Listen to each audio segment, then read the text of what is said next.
Live, laugh.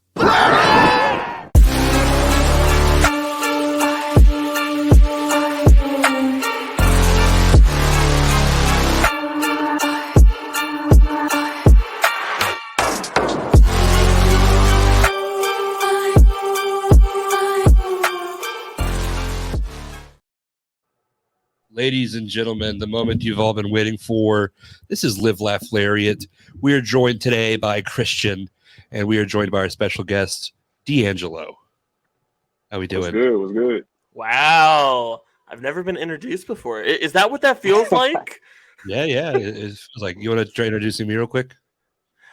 That's Daniel. This is Live, Laugh, Lariat. Hey, man, how we doing? It's Wednesday. It's Wednesday. Man, I need y'all to send me that highlight tape. Yeah, I'll send it to you right after this. Yeah, that blew my mind. That was great. Yeah. I want to thank you for putting so much stuff up on social media, because that made it a lot easier for me. Definitely. Like, y'all went way back to some matches that I forgot I had. There you go. Yeah, we're gonna jump back to those at some point during this interview tonight. But before we start, where can everybody find you on social media? All right. You can find me on Instagram at d.angelo_pro. I wish they could let me use an apostrophe for Instagram, but we're going to use a dot. And then on same thing with TikTok, and then with Twitter, it's just D'Angelo_pro. Okay. Facebook, it's Tylen D'Angelo Lysa. But 9 times out of 10, if you're wrestling related and you type in D'Angelo, you'll find me. Yeah. That's awesome. That's a cool place to be, to know when you just type in the name wrestling, there you are. Yeah. It's either me or Tony D. Yep. So, one name wrestler. Yes. Joining the likes of Sting and Rhino and Neville. the like. So I like it because, like, it's super easy. It's still 3 syllables. So, like, you've got the length covered, but it's just one word. Precisely. So what does it take for someone to decide when they introduce themselves to someone, it's just your first name? That's confidence right there. Well, I mean, I've always, D'Angelo is my actual middle name. So, yeah. It's just, I always pictured it like when I was in school, like Monday through Thursday, I was Tylen. I was the everyday guy. But then Fridays were game days. So, I had on my swag and I showed up dressed nice to school. On those days, I was D'Angelo. I had to step it up a notch. So he was kind of like it was always kind of like my alter ego, so to say, or like me at my most confident. That's okay, awesome. That's awesome. That's how I put it. Awesome. I always envied the kids that got to wear their jersey to school. Yeah, those were cool. Well, yeah. I was like, not enough for me to actually like do the exercise and go to practice. But I was like, that's pretty awesome. No, we had those. I was in school when like the tight fit Adidas jerseys got popular. Yeah. So I didn't really wear mine like that. I just wear a hoodie or something, or I wear a nice outfit because those things are hard to take off. Oh, I sweat in it all day. Like, yeah. I did track. Well, I did field. Let's be honest. I did field. I did shot put. Yeah, we didn't get to wear like the nice stuff on game days or meet days. I also didn't get to travel with the team. I could only do the home meets. I just not very athletic, but it's a different story for a different day. What position did you play? I'm assuming we're talking about football. Yes, I played tight end in high school, which I don't look like a tight end. I'm skinny as all get out, but I was chunkier back then.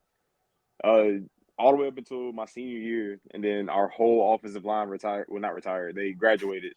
Yeah. And I had to play left tackle my senior year at 200 pounds. 200 pounds soaking wet. How was that? How many sacks did you let up? I didn't let up any. What does the conversation with your coach sound like? Where he's like, okay, we gotta move you. How's that go?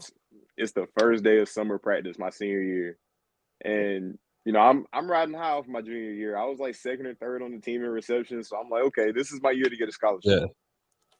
So my coaches called me in. They're like, hey man, you look pretty good blocking during the spring. So I'm like, okay, we're gonna go to the hole. I'm a blocking tight end. I'm not gonna get the ball. Brother was like, hey, we need you to play on the offensive line this year. Oof. And I wanted to quit so bad. It was so bad that our rival school down the street was trying to like get me to come down there and play my senior year. Like they were like they found out because they were watching our film, and like one of my buddies was on their team, and he was like, hey man, you can just come live with me and use my address just until football season's up. That'd be amazing. That's man, I was hurt until the season started, and then I locked in and I did what I had to do for the team. It still paid off in the long run. Team player. Nice. We'd love to see that. We've got the athletic background, which I'm sure helps with wrestling. Where does the fandom start for you with wrestling, though? Like, when did you when were you first introduced? I had to be like maybe 3 or 4 years old. I was probably 4. I was being a kid. I was plundering in my mom's room while she was at work. And, my mom had a CD player and she had a bunch of like old movies and stuff. So I would watch them. And there was like a lot of movies. She was like, don't watch these. Like, these are adult movies or whatnot. Yeah. So there immediately was you're gonna watch those. Exactly. So I go to that stack and there's a like tape with a skull on it. So me as a 4-year-old child, I think it's a scary movie. I'm like, oh, it's a skull. Like, it's gonna be dead people. This is gonna be fun. So I put it in, and it's a Stone Cold home video. So it just starts off with this bald head dude like cussing people out and hitting people with chairs. I don't know what's going on, but like, I'm 4 years old. Like I'm excited at this point. So I watched that maybe 5 or 6 times, and then like I get introduced to professional wrestling, and man, I became a fanatic like right after that. Like it was to the point where I had to leave football. My mom would get me out of football practice early on Mondays and Fridays so I can get home to sit in front of the TV. That's awesome. Did you ever catch any flack for that? Say it again. Did you ever catch any flack for that? Oh no. I was too They didn't know what was going on. Nah. She said I had to get home to take my medicine. Amazing. What a great mom. I didn't play football much, but like as a little kid I did. 5th grade I was playing like the Pee Wee League, and I quit because practice was always taking place during WB Kids, and I didn't want to miss Yu-Gi-Oh. So like I don't think my dad has ever been more disappointed when I told him. I was like, yeah, Pokemon Yu-Gi-Oh are on right now. I think I'm just going to not play football anymore. Right. You had those priorities set. Yeah, I did. My helmet didn't fit either, so it would always like go down, and it was a big thing. Speaking of big things, like, what was the first big wrestling personality that you really latched onto? Like the first big character, or like just your earliest memory when it comes to that? So naturally, I want to say Jeff Hardy because like who didn't as a child? Right. But the first wrestler that I actually met was Kane. He came into my hometown at our K-Mart, RIP. Yeah. And so we went to K-Mart to like grocery shop or whatnot. We got there at like maybe noon, and they started putting flyers up that said that Kane was going to be doing an autograph signing at 6 p.m. So we walk around K-Mart for like 5.5 hours just waiting. And then like I finally got to meet him, and that was so cool. That like I like growing up watching all the old tapes from like back in the day, Kane, and this is when he this is like 07, so he had like the short hair or whatnot. Yeah. And like meeting him in person, I was like, dang, he's really not as scary as they make him out to be. Yeah. So he's like coming right off of See No Evil too. Like that was around that time where he's like this, got the hook and everything. That's amazing. He autographed the CD for us. That's amazing. I miss K-Mart. Me too. I think we all miss K-Mart. One of my favorite memories is there was a K-Mart that was going out of business. So like all the football cards were marked down. So like that was me and my brother. We would just go and just every time we would just get more football cards for cheap. So I think the hardest part about K-Marts is more often than not, they're still physically there. They just never knocked them down. Dude. Yeah. I pass our old one every day. It's a U-Haul now. And I'm like, man. Wasted opportunity. So depressing. Yeah. I feel like Kmart was an adventure. You never know what you're going to get. Walmart's always depressing, but Kmart is an adventure no matter what. And speaking of an adventure, talk us through that starting adventure of pro wrestling. Like, at what point do you have the thought, hey, I might want to do this, and kind of walk us through all the way up to when you started training? So I went to college, and my college football career did not go any way that I thought it would. It ended up with me leaving and playing some semi-pro football, and I ended up getting a arena football contract at 19. Wow. Which that was pretty cool. And COVID happened, so like our season got postponed.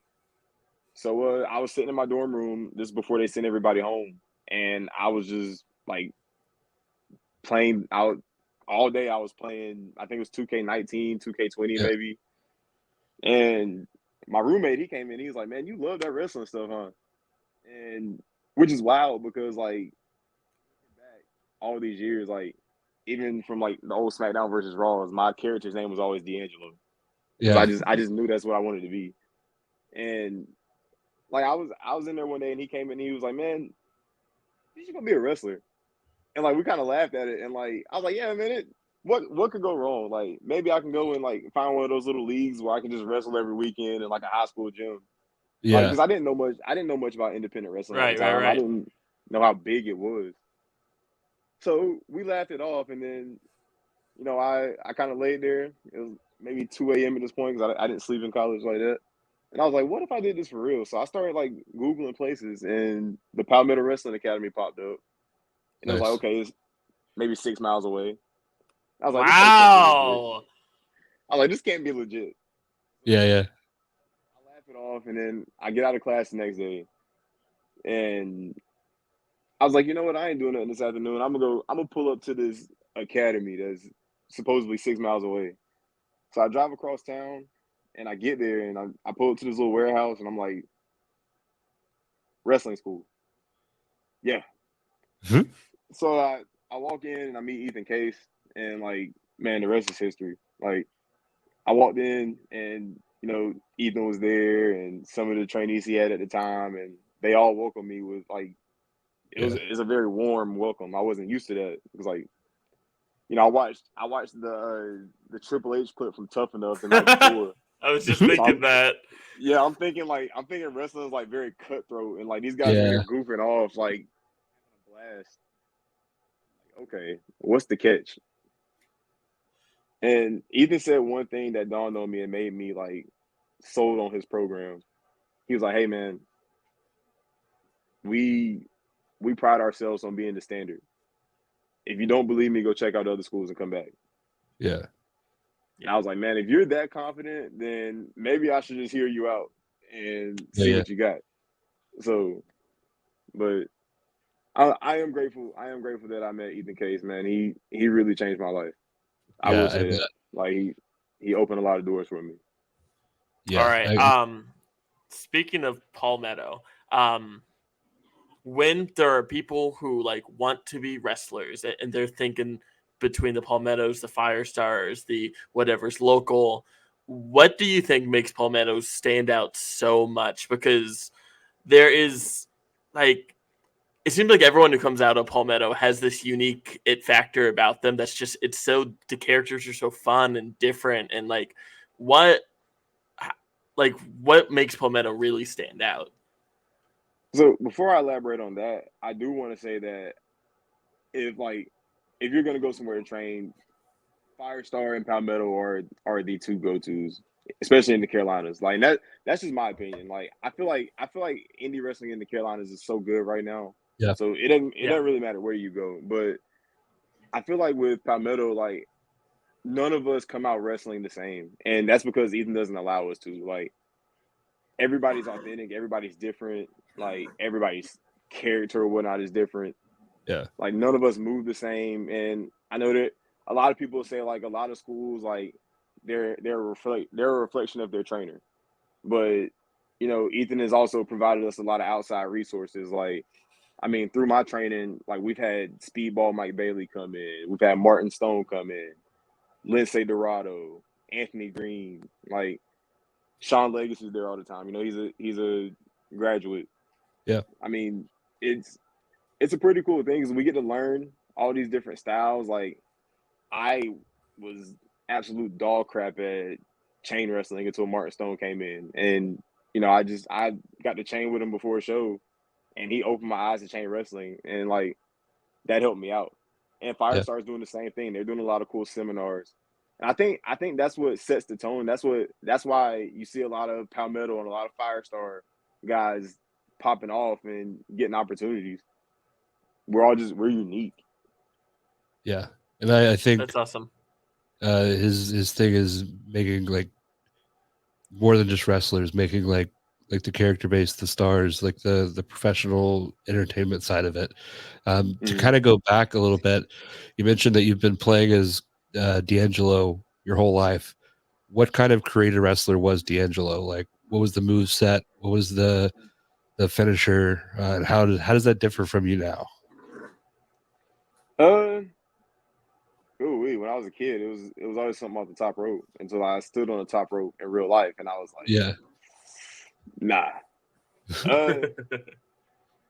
So I think during the college year, I mean, I played football, so like my finisher was always a variation of the spear, and during that time, I got really interested into like focus more into watching Impact more than anything. So like, yeah, I was watching a lot of Moose.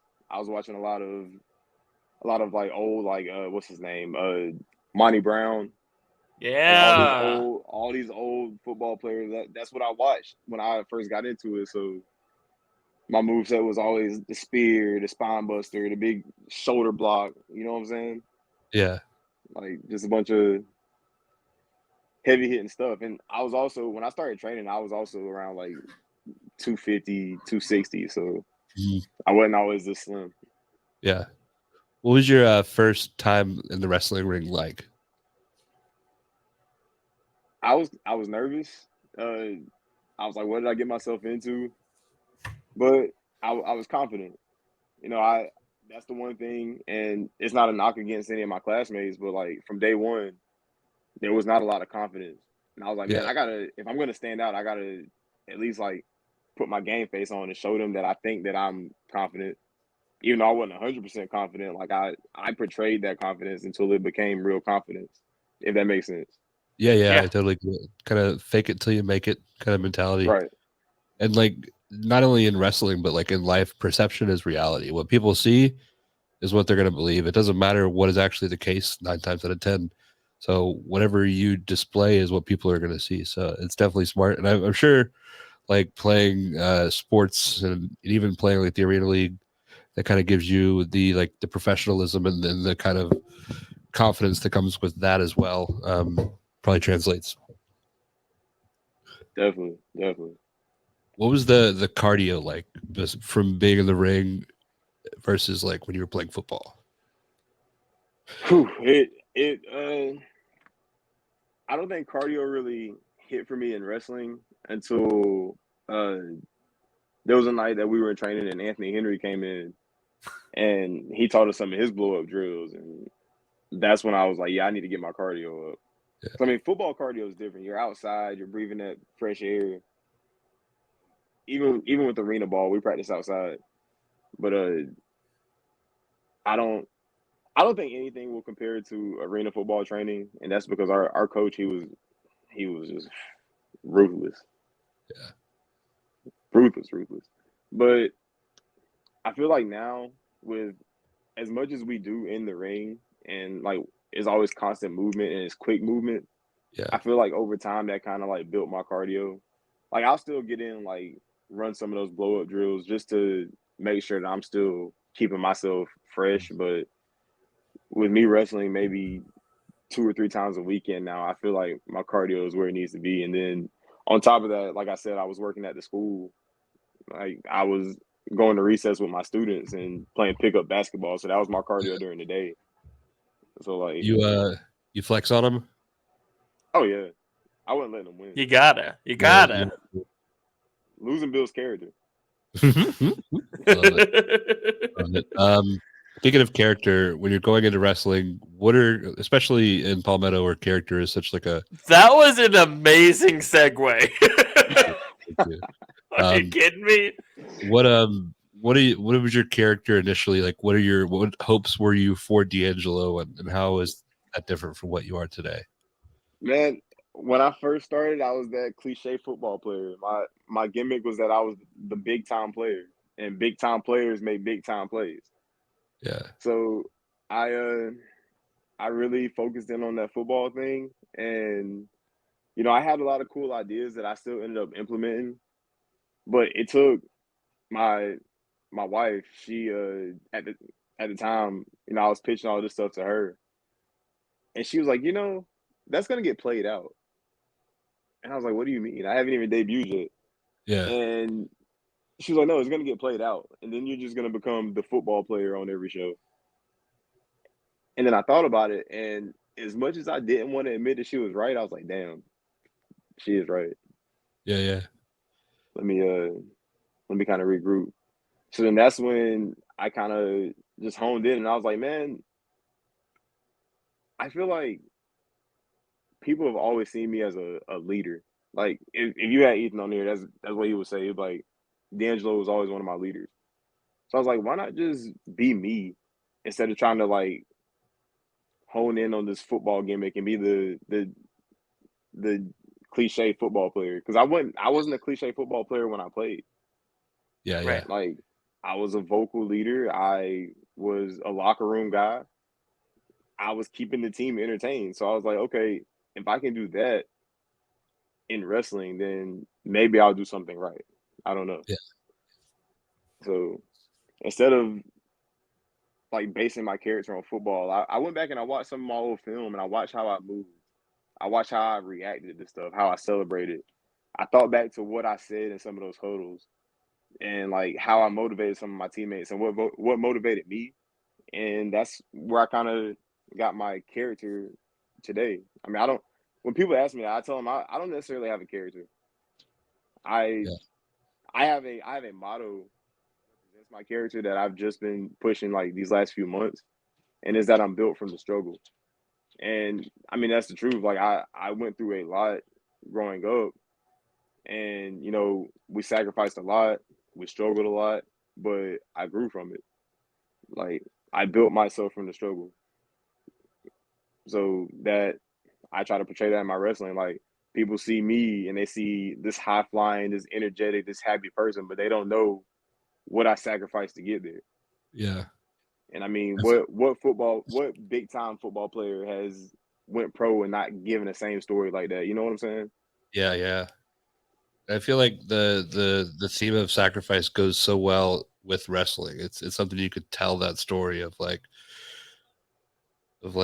the missed opportunities, the climbing back up from the bottom. Like that's such a wrestling story that And to be able to tell that on a large scale through just being yourself, that's awesome. and it goes without saying, like the things that work in wrestling are the things people can relate to, and that's the easiest thing to relate to in the world because everyone's gone through a season of their life like that. So Right. like, that's awesome, man. Like that's really cool stuff. So we've got you now as D'Angelo, kind of yourself turned up to 11. What were those early days though, like as the football player? What was like your first match like, and how was like, did you debut as the football or? So no, I debuted in a tag team with Alex Xavier, Okay. who stepped away from wrestling, but I think he's on his way back. Um, so he and I were kind of in a funk at the same time because he was already on shows. He was getting a little pop because I mean the boy he has trampolines in his shoes. He can flip all over the place. But he was kind of having that problem with, I'm sick of just being a flippy guy. And like coming up through training, like I kind of built a name as the football guy. And I was like, man, I'm sick of just being known as the football guy. So like we started like working on some stuff in class, and like we ran so many training matches together, and like we just kind of clicked. And we were like, you know what, man, like let's do something with this. So we came up with the idea of being a tag team, and our name was going to be Flex. Yeah. Because like we're like, let's stop flexing, stop trying to pretend to be something, and start flexing on our haters. You know what I'm saying? Yeah, like, Yeah. so we pitched it to Ethan, and he loved it. And you know, a few months go by, and he was like, "Hey, man, do you think you're ready?" I was like, I mean, I don't know. I mean, that's up to you. Like, you're my trainer. He's like, "Cool. You're debuting at the end of the month against me and Chip." Oh shit. My debut match was against Ethan Case and Chip Day. So how do you, like, obviously, like, if you don't know Chip Day, you're in under a rock somewhere, and if you don't know Ethan Case, you're also under a rock. But was there comfort in knowing that you're going to be in the ring with those guys, or was it like, oh crap, I got to bring my A game? A little bit of both. Like, so Ethan will tell you himself, when it comes to wrestling, we will have everything well thought out, but he's like, I'm gonna forget, so don't look at me. Yeah. So Ethan, he put us in the main event of the show. Wow. But yeah. So and he didn't tell me to the day of, so like my heart has been beating through my chest all week anyways. Yeah. So we get there the day of the show, and he says, "Hey man, I need you to come out and cut a promo earlier in the show, because we're gonna set it up as if I'm making a singles debut, because it was a tag tournament." And he nobody knew that Alex Xavier and I were tagging, so I had to come out and cut the promo and enter Flex into the tag league or whatnot. So, you know, he goes out there, and we have a debut match or whatnot. Ethan will come out and kind of talk about the graduates. And that's one thing I pride myself on. I'm one of the only graduates to not debut in a graduation scramble with my classmates. And I'm the only one to ever debut in the main event, because the graduation matches are usually the open match. So that's pretty cool. But so yeah, he had me come out and cut the promo, and I didn't have any like singles music or anything. So like he's like mid conversation, so I just walked through the curtain. Oh, that's cool. And everybody I know is there, like all my high school friends, all my college friends, my family, and man, the place erupted. And like once that happened, and I got in the ring and cut the little simple promo, all the nerves were gone. I was ready to go. That's awesome. And to be able to come in a spot where you're already getting the pop, you're already like the vibe is there, and it's like, okay, let's go. That's cool. That's cool.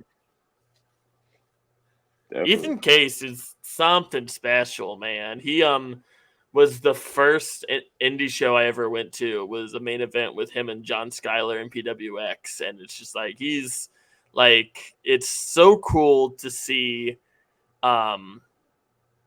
him as a teacher, like, and just kind of see the products that come out of that, and being able to also, he's so good in the ring too. And I think nowadays people lose that a little bit, which is crazy, because to me he's so good. Right. Now, I mean, I don't know if he still has plans to make a return.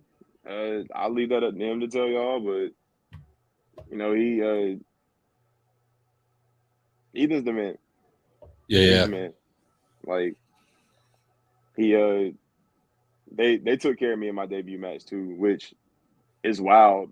I didn't know until after the match, but we got out there, and Chip was just coming off of like rolling his ankle at PWX. So we get in the ring, and Chip rolls his ankle maybe 2 minutes into the match. Oof. And we went 30. Oh. So we had to audible to keep Chip from like further damaging his ankle. But like the way he moved in the ring, you would have never known. because like he was still kicking us in the head and like, and I'm talking like throwing them kicks. Like I can hear his kicks coming. Like, Yeah. So he was still throwing them, but man, there was one moment. Well, there were a few moments. I think in total we had maybe 4 or 5 "This is awesome" chants in that match. Yeah. And Wow. yeah, so the first one, so X and Chip started the match. They, they tangled around a little bit, and then I got tagged in, and Ethan got tagged in. So the headband is my signature. I've been wearing them since I played football. Like that's always been my thing. So as Ethan gets tagged in, he slides out of the ring, and he has a student planted in the crowd with a headband with their team name on it. Yeah. So he puts it on, and we kind of have that like Hogan and Rock stare down, and then like nothing happens for like a solid 2 minutes, and the crowd starts with "This is awesome" chant. Yeah. So I'm in shock at this point because I was like, y'all haven't seen me do anything. All I did was step into the ring, and like looking around, I'm like, oh my god, and like Chip's on the apron. He's like, we got him. So then me and Ethan finally start going, and like maybe 20 minutes into the match, we get into like some cool spots. Like X does a big flip off the top. Chip kicks him, hops up top. I spear Chip out of the air. I'm firing up. Turn around, Ethan hits me with jump back cutter. So now everybody's out. Yeah. And we're laying on the ground. And the "This is awesome" chant starts again. So at this point, I'm getting emotional, like tears are flowing. I'm trying to hold it until the end of the match. And then like once the match ended, man, I broke. I broke. Like I finally that was probably one of the bigger moments of my life. Like I felt that big payoff. And there was no better feeling than that, man. That's awesome. Yeah. That's like, it's got to be so cool. Like we haven't necessarily experienced that on a wrestling scale, but like the kid in you at that moment where the stuff that you would yell at shows or the stuff that you would watch is now being yelled at you, and just the ability to like your actions, like, because you can do that in a similar sense with football. I had Zay Vega on, and he was talking about basketball versus wrestling, and he was like, yeah, you hit the shot, you get the cheers, and then it's right back on defense. But with wrestling, you Yeah. have that moment where you can let it sit in, and you're able to let it build, and you're able to kind of use it to stack and tell the story. And I think wrestling is so unique in that regard, because I don't know many forms of art or sport that can do that. Dude, I love Zay Vega too, man. Zay Vega was the first time that I worked heel on a show was against Zay Vega. And we had so much fun with that match, man. Like that match was maybe a year and a half ago, and we still talk about it every time we see each other. Yeah. Like, What was it? I love that dude. What was it like being heel? Because like your character is such like the leader. The how do you switch that up for heel? So when I am working heel, I kind of think back to those athletes that used to walk around. We all had them at our high school, the ones that were better than they actually were. Yeah.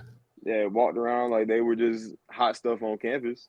So that's my heel persona. Like nobody's better than me. Nobody's gonna tell me they're better than me. Nobody's gonna outwork me. And me being this flashy athlete is gonna make you upset because you can't do what I do. Yeah. So that's how I switch it up. I mean, nothing I do wrestling wise changes. Like I hate that. Like it's more of an old school thing, and like with wrestling, it's all to each his own. Like whatever, agree to disagree. But there's a lot of people that be like, oh, that's a heel move or that's a face move. Like man, I'm gonna do it regardless. And Right. even if it looks flashy and cool, like one of my favorite people to watch work heel is BK Westbrook. Because BK's gonna Yeah. do some smooth stuff, but he's gonna get up and he's gonna have that little macho swag to him, and it's gonna annoy you because Yeah. he's so smooth. Yeah.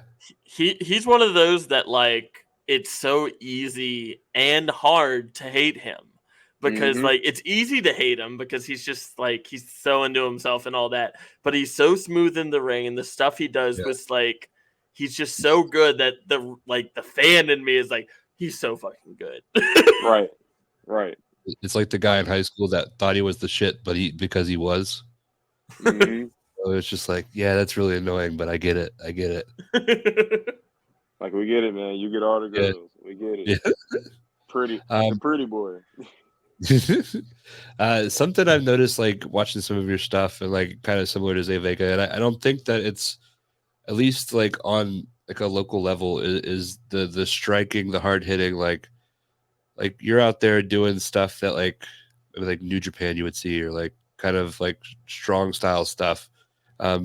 Is that, obviously it's a conscious choice because it's like you're doing it, but like what made you kind of lean more towards that style in the ring versus like what you were talking about with like the football player where you're like doing the big spears and that kind of thing? I try to be versatile. I watch a crap load of New Japan. And I also got to pick the brain of a lot of those guys. I had an opportunity to go do extra work and like help out with like merch and stuff at the Multiverse show last year up in Philly. Uh-huh. So like in my downtime, like in the hotel and stuff, I was running into a lot of those guys, and like I got to pick their brains, and like these are guys I'm watching on TV and getting to actually like get some knowledge dropped on me from them. Like that kind of opened my eyes and kind of showed me that, hey, I need to start doing some of that if I want to get to where they're at. Like, I mean, I can go out here and try to outflip everybody, but that's not my MO. Yeah. And you know, I try it, and I do have some flashy things that I do, but like I try to give a little bit of every style of wrestling in my matches. Like Yeah. I like to throw in some old school, some chain wrestling. I like to throw in a little high fly, but I also like to ground and pound, like big strikes, kicks, because Well, it shows that I'm versatile. of course. What are some of the biggest nuggets that you got during that weekend? Oh man, like honestly, a lot of it wasn't even like wrestling related. It was just being a good human being, like you know, talking to these guys and like understanding that they're just human. Because like I feel like, and I have to tell, like I've had a lot of conversation with guys in the locker room where names will come in and it's like mark out over them. Like, oh my Yeah. God, da da da, nice to meet you, sir. Like the big handshake, da da da. Like man, Moose for a while was my favorite wrestler, and we did a show together back in December. And brother was just chilling in the locker room, and like Yeah. I plopped down next to him. We just started talking about anything that's not wrestling, Yeah. and we hit it off. And they, I think my favorite story is Kevin Knight actually. That's my boy. I love that dude, man. So we all as a team went up and did like extra work with New Japan in Charlotte when they came like 2 years ago. Yeah. And they had us doing security on like the top level floor. So he comes in his street clothes and sits up in the stands where we're doing security. And like we're sitting at this point because we're watching the show. And we're like, this dude's pretty cool. Like we're just over there talking to him, and like, me and him kind of hit it off because he played football too. And we're like mid conversation, and he gets up, he's like, hey, I'll be back. Disappears for like maybe 15 minutes. And then like it was one of the matches like featuring the Young Lions or whatnot. And Yeah. this Joker's walking down the entranceway as a young lion. I'm like, so me and X are back there doing security together, and like, yo, that's bro that was just sitting up here. And he's like, no, it's not. I was like, bro, look at him. Like, that's literally the same guy. So he goes out there and he has the match. And he comes back and sits with us again. And he just comes back and plops down casually. And I'm just looking at him like, what point were you gonna tell us you're on the show? Yeah. Yeah. Like, we thought you were a fan that just came to sit up here with us. Yeah. And he's like, nah, man, I'm one of the Young Lions. And then like after that, man, like we hit it off, and he chimes in a lot on social media with me, and I got to see him again in Philly.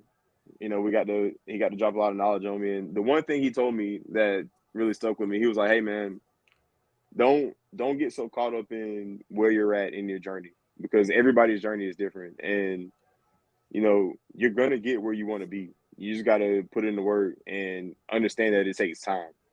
Yeah. And I needed to hear that because I beat myself up a lot, and I am my biggest critic. And I always tell myself that I should be further in wrestling where I am now than where I am now. Then I also have to realize that I'm only in my second year. Yeah. So like him telling me that kind of it humbled me in a way, and it also reminded me that hey, there's still work to do. Like don't get satisfied, but also Yeah. don't feel like I'm not doing enough. Yeah. Something that like I always kind of think of with that is think about Orange Cassidy. Like all the years, like he was in Chikara and all this stuff, but like now he's on the run of his life and he's like almost 40. He's like Right. one of the biggest wrestlers in the world. Like you never know when your break is going to come and at what time, and you also don't know when you're going to be ready for it. Like sometimes I think maybe you're ready for it in the ring, but maybe there's stuff you have to work on in your personal life, and you don't realize that until that moment happens, and you're like, "Wow, I don't know that I could have handled this a year ago." So it's kind of like perspective in a lot of different ways. It's good to kind of have that level head on your shoulder when it comes to that. Definitely. What is the most most ridiculous story you've had to explain to your non-wrestling friends? Huh. Oh, that's a good one. There's a lot. Um, Having to explain to my students why their parents are seeing me in shiny tidy whities on social media.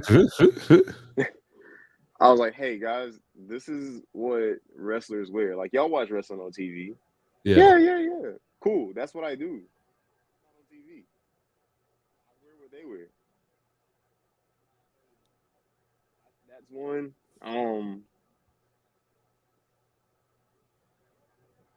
I can't really think of another one at the time. Like I feel like most of the people I'm around, they get wrestling, but like Yeah. Yeah. a lot of my students ask a lot of like, does it hurt or Yeah. did he really hit you in the face? With them being kids, I do tell them like, well, yeah, it hurt. Like I'm still sore. That was like 2 nights ago. Yeah. You know what I'm saying? Like, Yeah. but I feel like that's the only time I've really had to awkwardly explain wrestling. But mostly everybody I'm around gets it, Yeah. or if not, For like sure. they understand. Yeah. It reminds me of a story I heard Hangman Page tell on, I think it's probably like The Art of Wrestling with Cole Cabana, but like having to explain to like his students why he has like a black eye on Monday, or like why he's like limping or like all this stuff. And like, you see, I was in like a ladder match. And like, not only are you explaining wrestling, but now you're talking about ladders and chairs and all this stuff. And it can kind of make for a fun conversation, especially with the little kids. So, you're 2 years in now. What are some of like your like favorite moments that you've had like in the ring? Like some of your favorite matches, some of your favorite. Obviously, you've got the. Um, I think they recently renamed it, but the Soda City Championship. It's now something else. I'm sure that's one it's of them. But the Mid Carolina Heavyweight Championship now. okay, cool. So, what are some of those moments? I'm sure that's up there for you that kind of like have stuck out for you in your journey so far. So winning the Soda City is definitely one. When I first got into training or whatnot, I think Sean Legacy was the Soda City champion, Mhm. and I love that belt. I love the red strap. Like I just thought it was so Yeah, cool. And I was like, that's got to be the belt that I win. Like I'm from the Soda City. Like I got to win that belt. yeah, And fast forward, and I end up being the last person to win it. But that wasn't even the special part about that night because I kind of won it on a whim. The show before that, I won a scramble match that kind of guaranteed me like a Money in the Bank type deal. I can cash in whenever I want. And Rudy J was the champion at the time, and he had just finished having a hardcore match with Eric Academia, and he was out there smarting off on the mic. So my music hits, and I slide in the ring, and I challenge him to next month, and he was like, "Dude, you're dumb. Like your stipulation is anytime, anywhere. Like you could challenge me right now." So I do that. Bell rings. I spear the mess out of him. 1, 2, 3. Now I'm the champ. Yeah. But I had that moment and it was pretty cool, but I feel like that moment was overlooked because 2 matches before that, I wrestled Drew Adler. Oh wow. And man, that match is when Ethan talks all the time about light bulb moments, like when light bulb goes off in your head. And that's what that match was for me. It was a light bulb moment because, like, going into it, obviously I was nervous because it's freaking Drew Adler. Like, that dude can go, and I've seen him go with some of the best. And knowing that he can go confidently with some of the best, like, he walked up to me before the match and he looked me dead in my face and he was like, "Man, I'm nervous." So mind you, me, the young guy that don't know nothing, is over here freaking out, and this vet that I look up to is looking at me and telling me that he's nervous. So I was like, okay, now I gotta step up and do my half now. You know what I'm saying? Yeah. But man, we went out there and, like, it's one of those matches that I refuse to watch back. Like, it's up on my YouTube, but I refuse to watch it back because the moments in that match, like, if I go back and watch it and try to critique it, it won't be as special as it is. Yeah.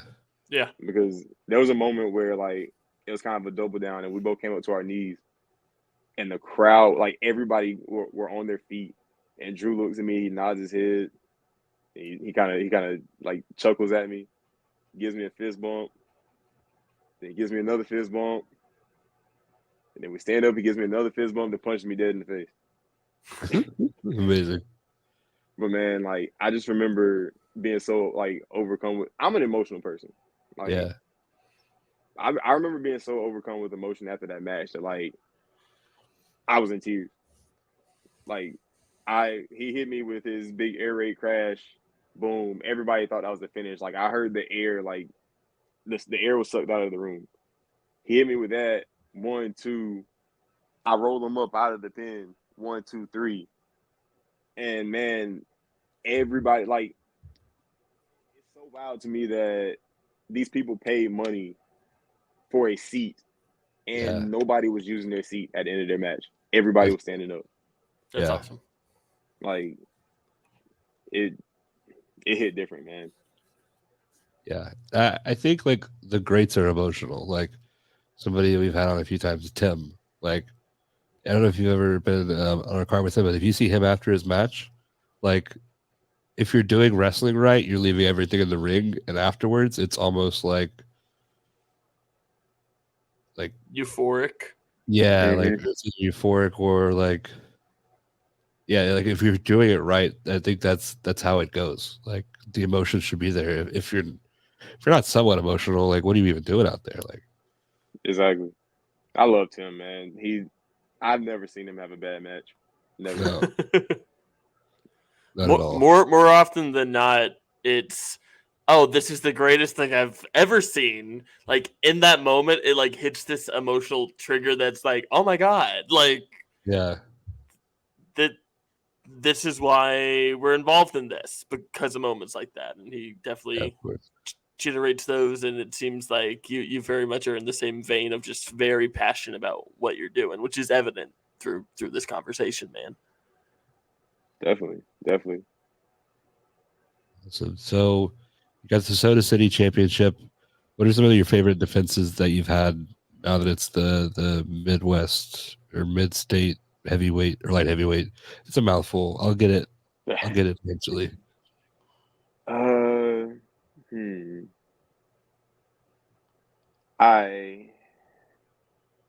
What's one of my favorite defenses? I would definitely have to say I was in a triple threat with Chip Day and Raylan Albee. That one was kind of fun. Just kind of fun. I mean, I feel like Raylan and I, there's been so many late nights at the academy where Raylan and I will just sit there and like it's a big group of us, and that's when we start getting innovative. When we're like, it's like 2, 3 a.m. It's after training, and we're just sitting there like talking or still in the ring, just kind of like goofing off, and we'll find something and like we'll be like, wait, what if that actually could work? Yeah. So then we're there for another hour trying to make it work. And like Raylan and I've had so many moments like that, and like we always try to apply all of that stuff anytime we wrestle each other. And, just throw a chip in there and having that wisdom and those kicks. Like, man, we had a fun match. Yeah, We had yeah, a really fun match. it's awesome. My brain just left everything that was in it. Sorry about that. So, you still have that championship. Who are some dream opponents that you'd like to defend it against?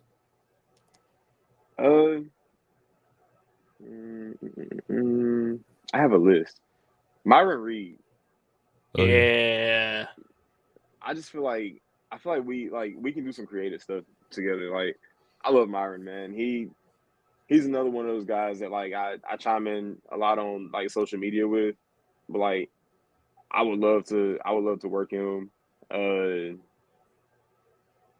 Not necessarily title defense or not, just in a match. I would like to yeah, work him. I would like to work with LeBron Cozone. Yeah.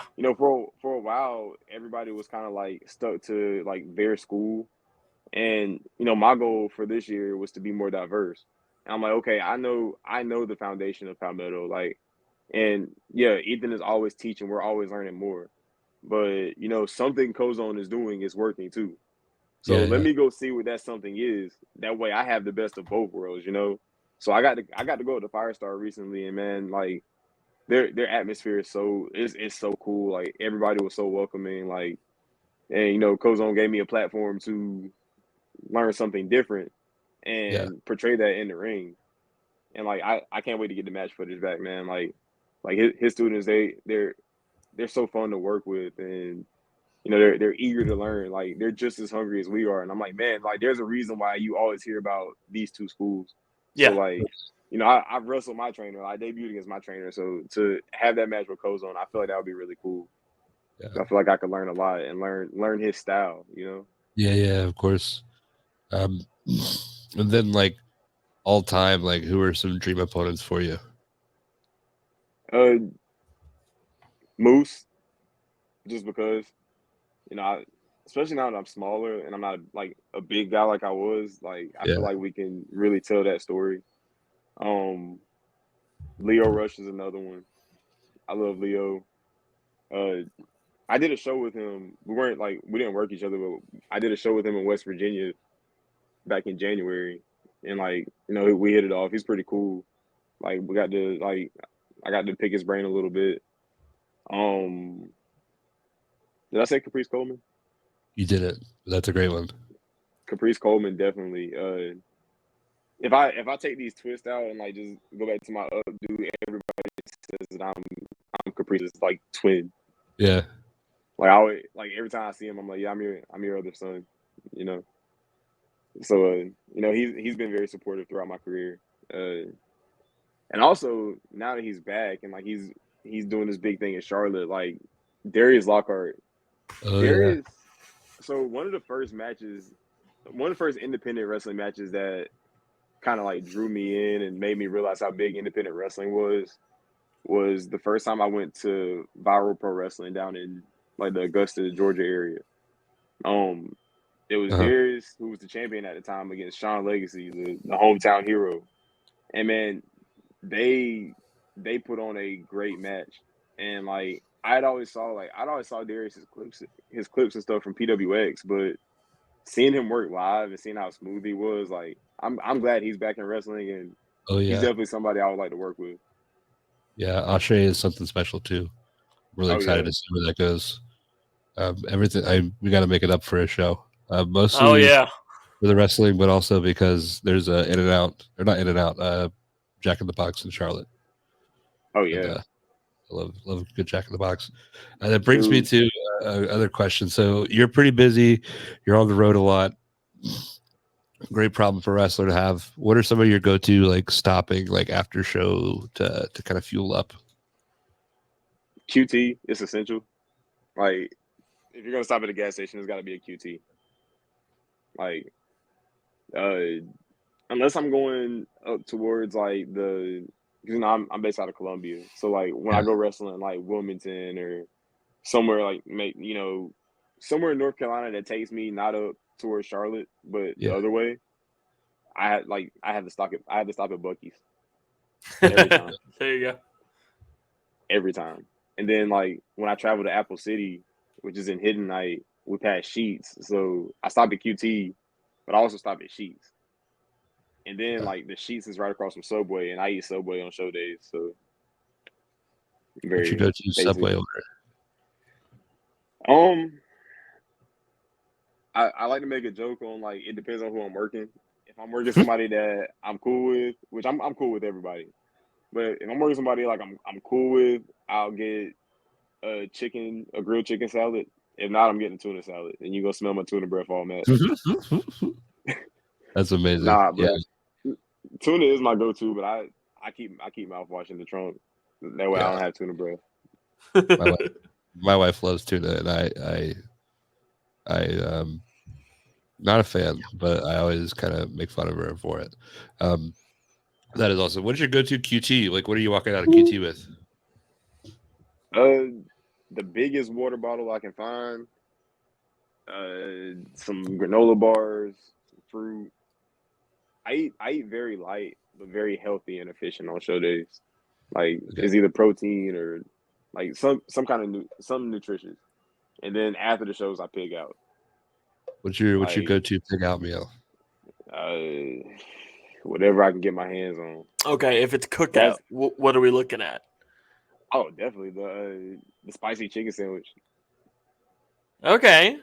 Spicy chicken sandwich. What's on that tray? Come on. I know you're getting a tray. What's on that tray? Maybe 2. I usually don't get the tray because I don't like to eat fries because I'm one of those people like if I eat fries, I'm gonna eat too many. Yeah, so I get you. I might grab 2 sandwiches and a cheer wine every once in a while, but that's my go-to.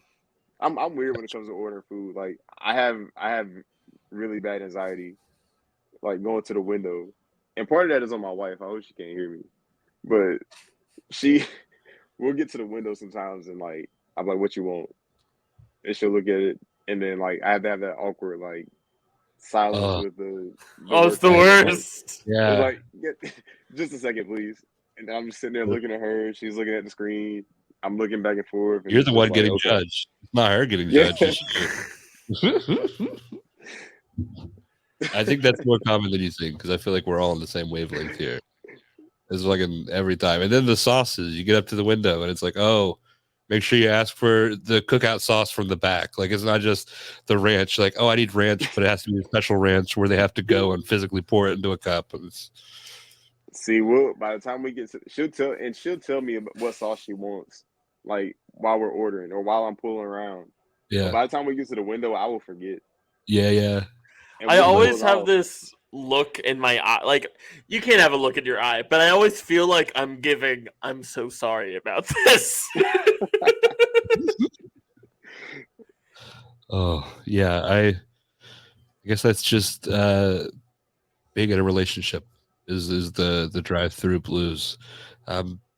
So I always like to end the episode, and I just want to say this has been great, and we'd love to have you back on.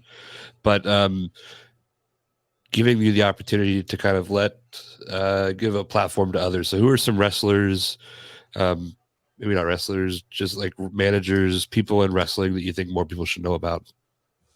There's one guy, we actually started training the same day, and he was my first ever training match. And he's starting to make a name for himself. He debuted a couple months ago. But his wrestling name is Dre the Goat. Mm-hmm. Man, he's a heck of a performer, and he's an even better person. And he awesome. He is one of the funniest people that I know. He's one. Trying to think. There's a list of guys, man. Buggy, right? Mm-hmm. Buggy and I are like a part-time tag team at a few promotions. But I haven't met many people as passionate as Buggy. Like I feel like that's why we click because we're both so passionate about wrestling, and like he wants to learn. He wants to. Sometimes like I have to get him and like just kind of hold him for a second. Just like, yo, slow down, relax, we're okay.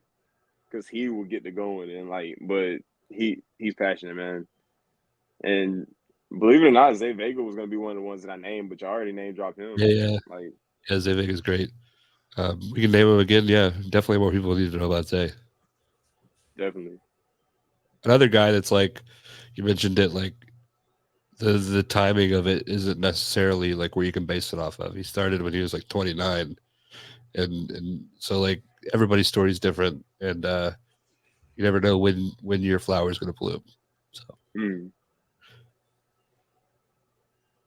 he's also a big Kane guy as well. Oh yeah. I think a lot of people are, which is kind of a bummer considering like what he does just in life now. Oh yeah. But I think that's a lot of wrestling people. But we could talk about that another day. But thank you That's so much. a whole different podcast. But thank you, man. Yeah. Where can everybody find you again on social media? What kind of matches or shows you got coming up? Anywhere? Is there a way to buy merch? How can people support you? Kind of lay it all out there. I am looking into getting a pro wrestling tees shop. I've just been very busy. Like I said, I'm on Instagram and TikTok at d.angelo_pro, and then Twitter is just D'Angelo Pro. And then, like I said, if you go to Facebook and you type in D'Angelo, you'll find me. It's a picture of me with the belt and I'm smiling, or it's a picture of me and my wife. I don't know, but yeah, that's pretty much it. If you see me at a show, I'm gonna have merch. I'm gonna have headbands. I have more headbands coming out, multicolored headbands. Awesome. I usually do like flip sides, so like this one's neon, and like I usually do on the inside, I'll do a different color, depending on like what the fans want. And that's all. That's another thing I do. I do ask the fans like, what do y'all want? Because I can make stuff that I like and that I'll wear, but I want it to be authentic and something that fans enjoy. So if there's ever idea, like I take ideas from fans all the time. That's awesome. It's awesome. Well, if you see D'Angelo on a show, stop by the merch table, get yourself a headband. Tell them that we sent you, even if you were already there. Just give us that credit. Check out all the social media. If you're a booker out there, get him in a ring with Moose. Get him in a ring with Myron Reed. Get him in a ring with LeBron Cozone. Thank you so much, man. This has been great. Thank you guys, man. Thank you so much. Of course.